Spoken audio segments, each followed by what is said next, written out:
Olá, amigo do Esporte a Motor. Chegamos hoje ao 10º episódio do nosso quadro Lendas do Automobilismo. E com ele vem um grande desafio, que é falar de Ayrton Senna. É um desafio não só por se tratar de um dos vídeos mais esperados do canal, mas também porque é a história de um dos maiores ídolos do esporte no mundo. E uma história que muitos apaixonados pela Fórmula 1 conhecem bem. A minha proposta aqui, mais uma vez, será levar a vocês o meu olhar sobre tudo aquilo que vocês já conhecem, ou contar detalhes inéditos. É o olhar de quem viveu de perto os 10 anos incríveis que o Ayrton passou na Fórmula 1. Suas rivalidades, conquistas, escolhas, receios, tem muita coisa legal para a gente abordar e eu convido você a ficar comigo a partir de agora para recordar um pouco mais da brilhante trajetória de um gênio chamado Ayrton Senna.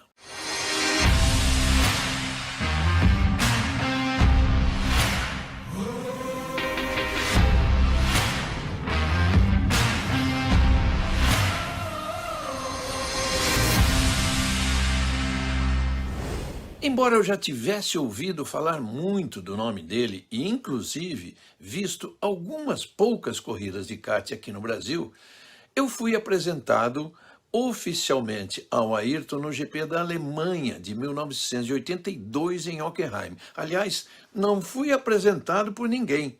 Foi ele mesmo quem me procurou no hotel em que eu me hospedava para se apresentar. Ele corria na Fórmula Ford 2000, que era uma das categorias preliminares daquele fim de semana na Alemanha. A gente se hospedava na cidadezinha de Heidelberg, a meia hora da pista.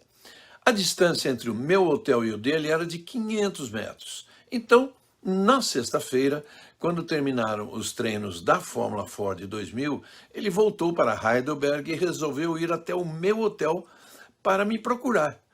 Subiu os 3 andares de escada, pois não havia elevador, e bateu na porta do meu quarto. Mas eu ainda não tinha voltado da pista. Quem atendeu foi minha filha Daniela e minha mulher Carmen Silvia. Ele disse: "Olha, eu sou o Ayrton Senna e vim aqui para me apresentar ao Reginaldo Leme."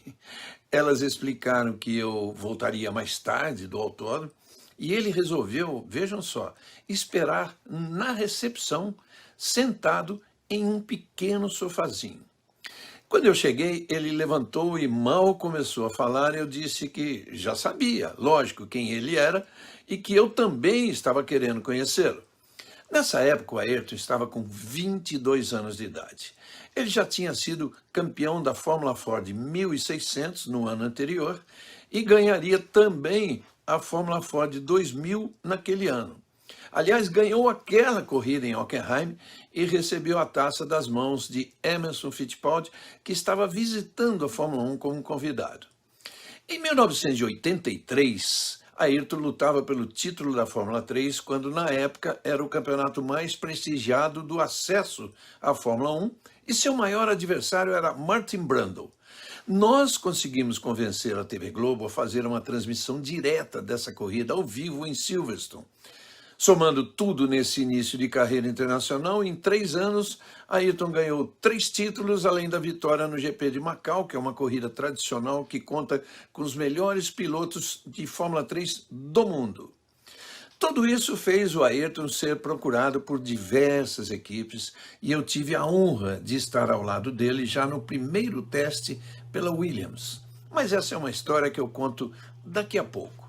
Antes, quero lembrar a vocês que quem oferece esse conteúdo é o Autocompara. Na hora de proteger você e o seu carro, encontre as melhores seguradoras do mercado de um jeito rápido, seguro e 100% digital com a Autocompara. Eu me lembro de cada minuto daquele primeiro teste do Ayrton na Fórmula 1, feito a convite do próprio Frank Williams no meio do ano de 1983. Nós tomamos café juntos no hotel e fomos para Donington Park no carro dele, que era um Alfa Sud prateado. Logo de cara eu percebi 2 coisas. Primeiro, O jeito que o Senna tinha para as câmeras. Ele era um excelente entrevistado. Sempre soube pontuar as entrevistas para evitar frases longas que eventualmente seriam cortadas. Nesse dia estávamos fazendo as imagens dele, conhecendo os boxes, a equipe, o carro, e ele fez um gesto que se tornou muito conhecido. Deu 3 tapinhas assim no carro, olhou para a câmera e disse: "É hoje". É o tipo de coisa que fica muito legal no vídeo. Outro aspecto que me impressionou foi a autoconfiança que me parecia até excessiva. A tranquilidade dele antes de entrar no carro e quando voltou para os boxes depois das primeiras voltas, eu fui até ele para pegar uma primeira impressão e só ouvi simplesmente isso: "Olha, não vejo muita diferença para o Fórmula 3, só é mais rápido". Aí eu não acreditava no que estava ouvindo. E me veio então a certeza de que aquilo que ele já me passava desde que começamos a nossa convivência era mesmo verdade. Ele tinha certeza absoluta de que seria um grande campeão do mundo. Isso explica também por que tinha tanta gente interessada nele. Estava claro que era um cara de muito potencial e maduro o suficiente para a Fórmula 1. Depois da Williams, ainda chegou a testar pela McLaren, pela Brabham e pela Toleman, que foi a equipe que ele acabou escolhendo. O acordo com a Brabham quase aconteceu. Eu ouvi do próprio Piquet a confirmação de que eles dois seriam companheiros de equipe em 84. Acabou não rolando por questão de patrocinador que não queria 2 brasileiros juntos. Mas antes mesmo disso, em mais uma prova da incrível autoconfiança do Senna, ele me disse que simplesmente faltou o Bernie Ecclestone chegar no valor que eu merecia para fechar contrato. Pode. Antes de entrar na Fórmula 1. Sabendo como o Bernie é, eu já imagino como ele reagiu ao ouvir isso de um garoto de 23 anos da Fórmula 3. Mas a opção pela Toleman foi até compreensível, porque ali ele teria uma equipe disposta a trabalhar para ele e bem menos pressionada por resultados. Embora tenha assinado por 2 anos, ele sabia que em condições normais seria um ano só, tanto que colocou algumas cláusulas que permitiriam esse rompimento. E isso, de fato, acabou acontecendo, quando veio a proposta da Lotus no meio do ano. Para dar essa notícia da contratação pela Lotus em primeira mão, a gente foi filmar a assinatura do contrato com exclusividade, mas com uma ressalva. Eu tive que assinar um documento de embargo com a Lotus, ou seja, a reportagem seria gravada, mas só poderia ir ao ar na data em que a Lotus liberasse. A assinatura foi feita em um escritório em Londres, onde estavam só o Peter Warr, chefe da equipe Lotus, o Ayrton Senna, o Armando Botelho, que era empresário dele, o assessor de imprensa da Lotus, meu amigo Tony Giardini, e o cinegrafista da Globo. Meu nome, inclusive, foi parar no contrato como testemunha, só não me deixaram ver os valores. E vi ali que o Ayrton tinha exigido um companheiro de equipe sem expressão. A equipe queria contratar o inglês Derek Warwick, mas o Ayrton foi contra. O seu companheiro acabou sendo Johnny Dumfries, também em inglês, mas sem nenhuma expressão, sem nada de positivo no retrospecto. No final, esse acordo acabou vazando antes da hora e o chefe da Toleman, Alex Halkridge, se sentiu traído pelo Ayrton. Foi uma situação tão ruim que ele acabou decidindo, erradamente, tirar o Ayrton da corrida de Monza. Foi um castigo daquele ano, foi um castigo que ele deu para a própria equipe. O Ayrton não correu, foi substituído pelo sueco Stefan Johansson, mas era um movimento que o Ayrton precisava fazer para continuar evoluindo na carreira, e isso realmente aconteceu. Em 1985, primeiro ano em uma equipe competitiva, já conquistou a primeira vitória. Naquela corrida, vocês lembram, debaixo de muita chuva no Estoril, em Portugal. E olha que era apenas a segunda corrida dele na Lotus. Foi um fim de semana de primeira pole e primeira vitória, reforçando aí 2 lendas que o acompanharam a vida toda.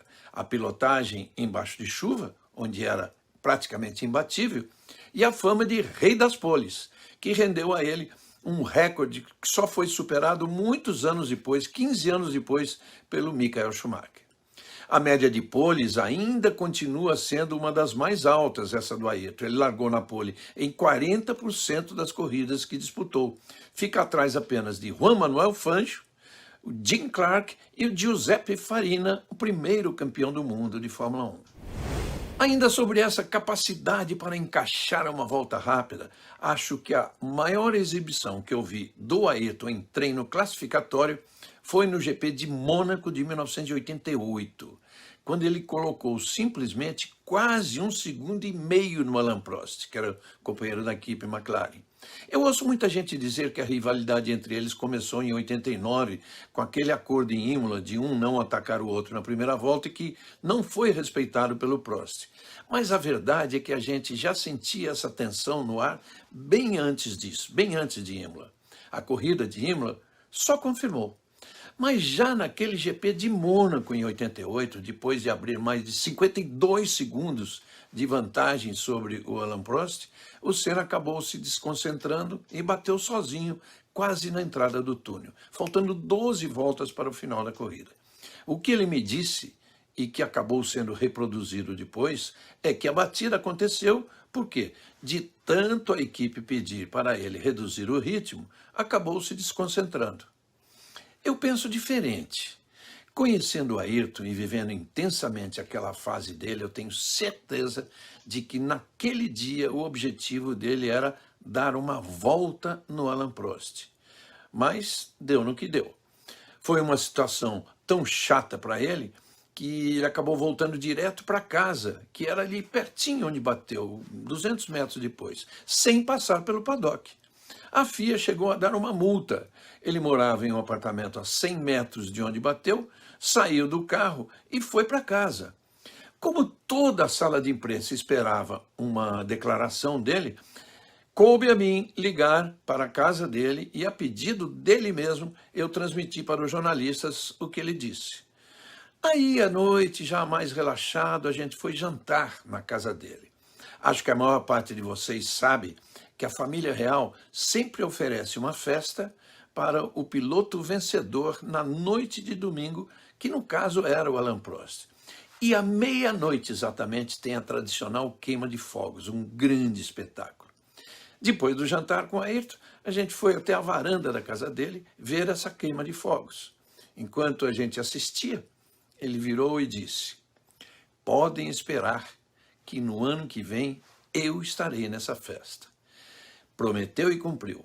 Em 1989, ele ganhou a corrida, foi a estrela da festa e ainda levou a gente junto, como convidados.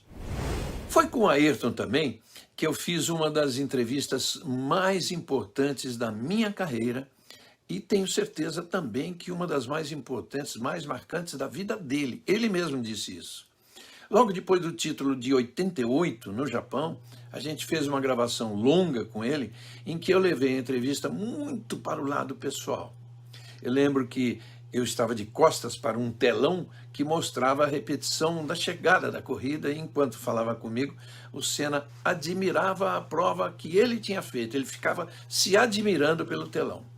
Eu fiz algumas perguntas bem assim do lado humano e ele se emocionou, ficando com lágrimas nos olhos o tempo todo. Era meio que uma autoanálise que ele nunca tinha feito. Quando eu pergunto se ele havia deixado alguma coisa ou alguma pessoa para trás na caminhada para o título, ou se existia algum tipo de dívida com alguém, ele dizia que sim, mas mencionou a família e principalmente a minha garota.